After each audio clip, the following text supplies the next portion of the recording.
اور رمضان شریف بھی آ رہا ہے، اور آپ کو معلوم ہے ہم نے رمضان میں پڑھائی رکھی ہے، چھٹیاں نہیں رکھی۔ جب میں نے حسنین شروع کیا 1999 میں، تو اللہ نے میرے دل میں یہ بات ڈالی کہ رمضان تو علم کا مہینہ ہے، انا انزلناہ فی لیلۃ القدر، اور چاروں آسمانی کتابیں رمضان میں اور سارے صحیفے رمضان میں۔ یعنی اللہ کو کیا پسند تھا اس مہینے کا۔ حضرت ابراہیم علیہ السلام پر چھوٹی کتابیں اتری یکم رمضان کو، حضرت موسیٰ علیہ السلام پر تورات اتری 2 رمضان کو، حضرت داؤد علیہ السلام پر زبور اتری 6 رمضان کو، حضرت عیسیٰ علیہ السلام پر انجیل اتری 12 یا 18 رمضان کو، اور اللہ کے نبی پر قرآن اترا فی لیلۃ القدر، لیلۃ القدر میں اترا۔ تو سارا آسمانی علم رمضان میں اترا۔ سارے مہینوں کے نام عربوں نے رکھے، محرم، صفر، ربیع الاول، ربیع الثانی، جمادی الاولی، جمادی الثانی، رجب، شعبان، رمضان، شوال، ذوالقعدہ، ذوالحج۔ اس میں جو رمضان ہے یہ نام اللہ نے رکھا، باقی مہینوں کے نام تو رکھے عربوں نے۔ پھر ان کی زبان پہ اللہ لایا رمضان، چونکہ ابھی تو دنیا بھی نہیں بنی تھی اور اللہ نے قرآن کی تلاوت فرمائی تھی، تو اس قرآن میں تھا شہر رمضان الذی انزل فیہ القرآن۔ تو رمضان کا نام اللہ نے پہلے سے چن رکھا تھا، پھر ان سے رکھوا دیا۔ رمضان کہتے ہیں رمض یرمز، جل جانا، جل جانا۔ رمضان کو رمضان کیوں کہتے ہیں؟ کہ اس میں گناہ جل جاتے ہیں۔ مسلمان پہلا روزہ رکھتا ہے اور اس کے گناہ اللہ جلانا شروع کرتا ہے، اس کی پھونک پیاس کی آگ میں گناہوں کو ڈالتا ہے، جلاتا ہے۔ آخر 29 رمضان یا 30 رمضان آخری رات اللہ تعالیٰ اس کی پچھلے سال کے سارے گناہ معاف فرما دیتا ہے۔ تو اس کو اس سے تشبیہ دی گئی کہ جیسے جلنے سے چیز ختم ہو جاتی ہے، رمضان کے روزے کی بھوک اور پیاس کی تپش سے اللہ تعالیٰ پچھلے سال کے سارے گناہوں کو معاف فرما دیتا ہے۔ تو مجھے خیال آیا اس وقت جب ابھی بالکل کزرع اخرج شطأہ تھا، ہمارے مدرسے کی مثال کزرع اخرج شطأہ، دعا کرو اللہ تعالیٰ فاستغلظ فاستوی علی سوقہ اسے بنا دے۔ امید تو ہے کہ کچھ شکل اللہ نے بنا دی، اللہ اسے پوری دنیا میں پھیلا دے۔ میری تو تمنا ہے کہ ایک ایسی مثبت سوچ کے علماء کے اللہ میرے ذریعے سے تیار کروا دے جو امت کو جوڑنے والے ہوں، توڑنے والے ہوں۔ تو اللہ تعالیٰ آپ کو مثبت بنائے۔ رمضان میں چونکہ سارا علم اترا تو مجھے خیال آیا کہ ہمیں رمضان میں چھٹی کرنا تو ایک ایسی عادت ہے، کوئی سنت تو ہے نہیں، تو مجھے رمضان میں پڑھائی کروانی چاہیے، چاہے تھوڑی ہوگی، روزے کی بھوک بھی ستائے گی اور رات کے جاگنے کی وجہ سے نیند بھی ستائے گی، لیکن اس میں ایک لفظ سینکڑوں لفظوں پہ بھاری ہوگا، غیر رمضان۔ تو میں کراچی گیا اور مفتی تقی صاحب دامت برکاتہم سے سب سے پہلے جا کے مشورہ کیا کہ حضرت میں چاہتا ہوں کہ رمضان میں چھٹی نہ ہو، پڑھائی ہو۔ اس وقت رمضان سردیوں میں تھا، تو وہ بڑے خوش ہوئے، کہنے لگے یہ تو بہت اچھی بات ہے، وہ تو اتنے بڑے ہاتھی کے پاؤں میں سب کا پاؤں، اتنی بڑی ہستی نے، وہ صرف پاکستان کا سرمایہ نہیں پوری امت کا سرمایہ ہے۔ تو ان کی اس بولنے نے مجھے ہمت دے دی۔ تو پھر میں نے یہاں آ کر تو ہم نے رمضان میں سبق شروع، اس وقت ذرا میری ہمت تھی تو میں رات کو پڑھاتا بھی تھا، بیان بھی کرتا تھا۔ تو ہم نے رمضان میں شروع کی کہ یہ رحمتوں کا مہینہ، ہر چیز کی برکت کا مہینہ، ہر شے کی اللہ کی طرف سے فراوانی اس میں ہے، علم کی بھی، ہدایت کی بھی، رزق کی بھی۔ غریب سے غریب آدمی بھی سموسے بنا کے بیٹھا ہوتا ہے، پکوڑے بنا کے بیٹھا ہوتا ہے، اور دسترخوان پہ ایک کی بجائے 3 چیزیں پڑی ہوتی ہیں۔ چاہے رمضان کے بعد سب کے پیٹ خراب ہوں، ایک باری تک کھانے کی دوائی پھیر دیں دیں، روزے کا مقصد ہی فوت ہو جاتا ہے۔ روزہ تو ہوتا ہے بھوک کے لیے، پر وہ اتنا کھاتے ہیں کہ سحری کا کھانا افطاری تک ہضم نہیں ہوتا، اور افطاری کا کھانا سحری تک ہضم نہیں ہوتا، پر انہیں دونوں کا ہی کھانا کہتا بھوک نہ لگے، بھوک نہ لگے۔ وہ بھوک لگنے کے لیے تو روزہ ہے، ایک تو یہ جسم کو صاف کرتا ہے، دوسرا غریبوں کی غربت کا احساس پیدا کرتا ہے کہ جو بھوک تو آج برداشت کرتا ہے، غریب روزانہ یہ بھوک برداشت کرتا ہے۔ تو اللہ کے غریبوں کا، غریب بندوں کو کی خدمت کر، ان تک اپنے مال پہنچا، اپنا اللہ نے دیا ہے تو ان کو بھی اس میں شریک کر، قبر میں لے جائے گا۔ تو اللہ تعالیٰ نے میرے دل میں یہ ڈالا، تو ہم نے تعلیم رمضان میں شروع کی، کیونکہ قرآن رمضان میں اترا، انجیل رمضان میں اتری، زبور رمضان میں اتری، تورات رمضان میں اتری۔ تو پھر اللہ نے اس مہینے کا نام خود رکھا شہر رمضان، شہر رمضان۔ اس میں شب قدر رکھی، اس میں رات کی ایک نماز۔ اچھا، پہلی امتوں پہ روزہ فرض تھا افطاری سے افطاری، افطاری سے افطاری، بہت شدید تھا، 24 گھنٹے کا روزہ، بس افطاری کے بعد آنکھ لگ جاتی تو روزہ اگلا شروع ہو جاتا۔ تو ہم پر بھی پہلے ایسے ہی روزہ اترا، افطاری سے افطاری۔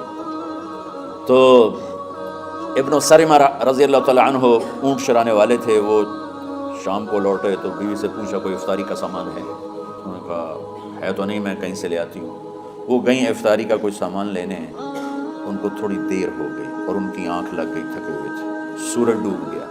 جب وہ آئیں تو انہوں نے کہا ہائے سرمہ تو ہلاک ہو گیا۔ کیا ہوا؟ کہا اگلا روزہ شروع ہو کیونکہ تیری آنکھ لگ گئی۔ تو انہوں نے کہا چلو کوئی بات نہیں، لیکن ظہر کے وقت بے ہوش ہو گئے۔ ایک روایت میں آتا ہے نماز پڑھنے آئے اور گر گئے، اور ایک میں آتا ہے گھر میں بے ہوش ہوئے۔ تو جو بھی صورتحال تھی اللہ کے نبی کو پتہ چلا۔ کیا ہوا سرمہ کو؟ کہا جی وہ افطاری کر نہیں سکے تو روزہ شروع ہو گیا تو بے ہوش ہو گئے۔ تو اللہ کے نبی رنجیدہ ہوئے تو اللہ تعالیٰ نے قرآن اتار دیا، چلو میرے محبوب ساری رات کھاؤ حتیٰ یتبین لکم الخیط الابیض من الخیط الاسود من الفجر، کہ میرے محبوب صبح صادق تک آپ کی امت کو اجازت ہے کھاؤ۔ پہلی امتوں پر افطاری سے افطاری، لیکن ان کی نماز تراویح نہیں تھی، تو ہمیں اللہ تعالیٰ نے دیا سحری تک پوری رات۔ اچھا ایک صحابی آئے، یا رسول اللہ میں تو مارا گیا۔ آپ نے کہا کیا ہوا؟ کہا میرا روزہ تھا، میں بیوی کے پاس چلا گیا۔ آپ نے کہا تو پھر تو غلام آزاد کر، کفارہ دے۔ کہا جی میں تو خود غریب آدمی ہوں، غلام کہاں سے آزاد کروں، خریدنا پڑے گا۔ آپ نے کہا 60 مسکینوں کو کھانا کھلا۔ کہ میں آپ مسکین ہوں، میں کینوں کھانا کھلاؤں؟ آپ نے فرمایا پھر آخری ہے کہ 60 روزے رکھ، مسلسل رکھنے ہوتے ہیں جو کفارے کے ہوتے ہیں۔ وہ کہنے لگا ایک روزے چاہے کم کیتا ہے، 60 روزے جو میں کی کروں۔ تو آپ نے فرمایا اچھا ٹھیک ہے بیٹھ جا۔ بیٹھ گئے۔ تھوڑی دیر ہوئی تو ایک انصاری صحابی کھجوروں کا ٹوکرا لے کر آیا کہ یا رسول اللہ یہ صدقے کی کھجوریں ہیں، تقسیم فرما دیں۔ تو آپ نے فرمایا بھائی وہ کدھر ہو؟ کہا جی بیٹھا ہوں۔ آپ نے کہا ادھر آ، یہ کھجوریں لے جا اور 60 گھروں میں تقسیم کر دے۔ سبحان اللہ، اللہ نے اس امت کو لاڈ لڈائے ہیں، یہ اللہ کی لاڈلی امت۔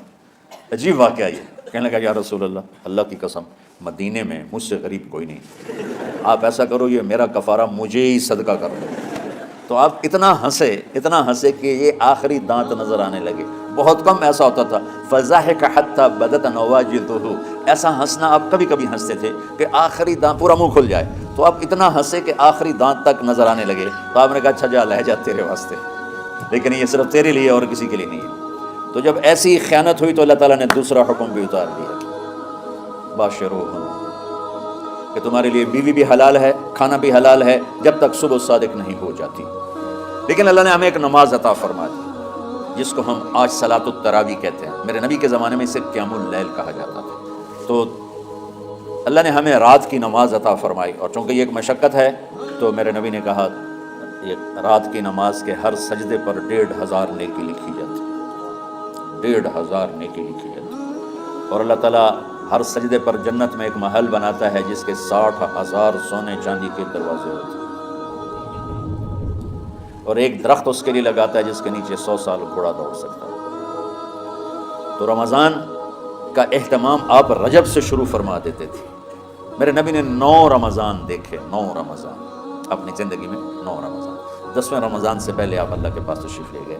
آپ کی زندگی میں روزے فرض ہونے سے آپ کی وفات تک 9 رمضان گزرے، اور میں قربان جاؤں اپنے نبی پر، اپنی امت پہ کیسی شفقت تھی۔ آپ سحری کھاتے تھے بالکل آخری وقت، ادھر بلال اذان دے رہا ہے اور ادھر آپ آخری لقمہ کھا رہے ہیں، اور ادھر سورج نیچے ہوا اور آپ کھجور منہ۔ ایک آدمی اوپر کھڑا ہوتا تھا مدینے میں تو وہ چھت پہ، گھر کی چھت پہ کھڑا ہوتا تھا، سفر میں ہے تو وہ کسی پہاڑی پہ کھڑا ہوتا تھا۔ جو ہی سورج کا کنارہ نیچے جاتا اب فوراً وہ کہتا یا رسول اللہ قد غربت، تو آپ کھجور منہ میں ڈال لیتے تھے، یا پانی، کبھی پانی سے افطار فرماتے تھے، کبھی کھجور سے افطار فرماتے تھے، کہ میری امت پہ بھوک کا وقت کم سے کم آئے۔ آج کل جو یہ ہمارے افطاری کے اوقات ہیں نا، یہ سورج ڈوبنے کے بھی 2-2.5 منٹ بعد کے ہیں کہ احتیاطاً، ٹھیک ہے چلو احتیاط کر لو کوئی مسئلہ نہیں، لیکن اصل ہے ادھر چونکہ اب سورج ہمیں نظر ہی نہیں آتا ہے، اس طرح ہم گھرے ہوئے ہیں شہروں میں، دیہاتوں میں بھی اب اس طرح کا ماحول ہے کہ وہ نظر نہیں آتا ہے، تو بہتر کہ ادھر سورج غائب ہو، ادھر لقمہ منہ میں جائے۔ لیکن یہ تب ہے جب اب نظر آ رہا ہو۔ اب جب اب یہاں بیٹھے ہو حسنین میں تو یہاں تو کوئی سورج نظر نہیں آئے گا، یہاں تو مینار ہی نظر آئے گا، تو لہٰذا احتیاط ٹھیک۔ ہمارے اہل حدیث بھائی وہ 2 منٹ پہلے ہم سے افطار کرتے ہیں، تو بڑی اچھی بات ہے کہ سورج کے غروب ہونے کا جو اصل وقت ہے اس کے ساتھ ہی افطار کرنا۔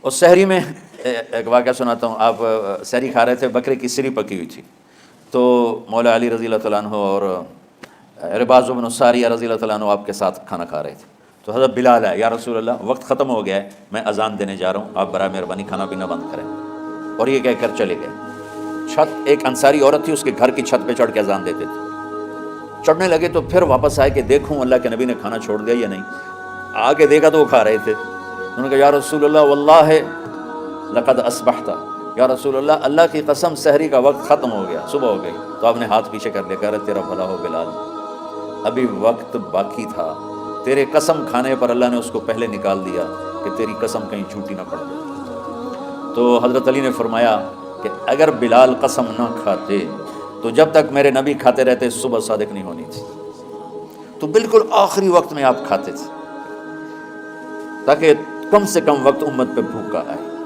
تو اللہ تعالیٰ آپ کے علم میں برکت دے۔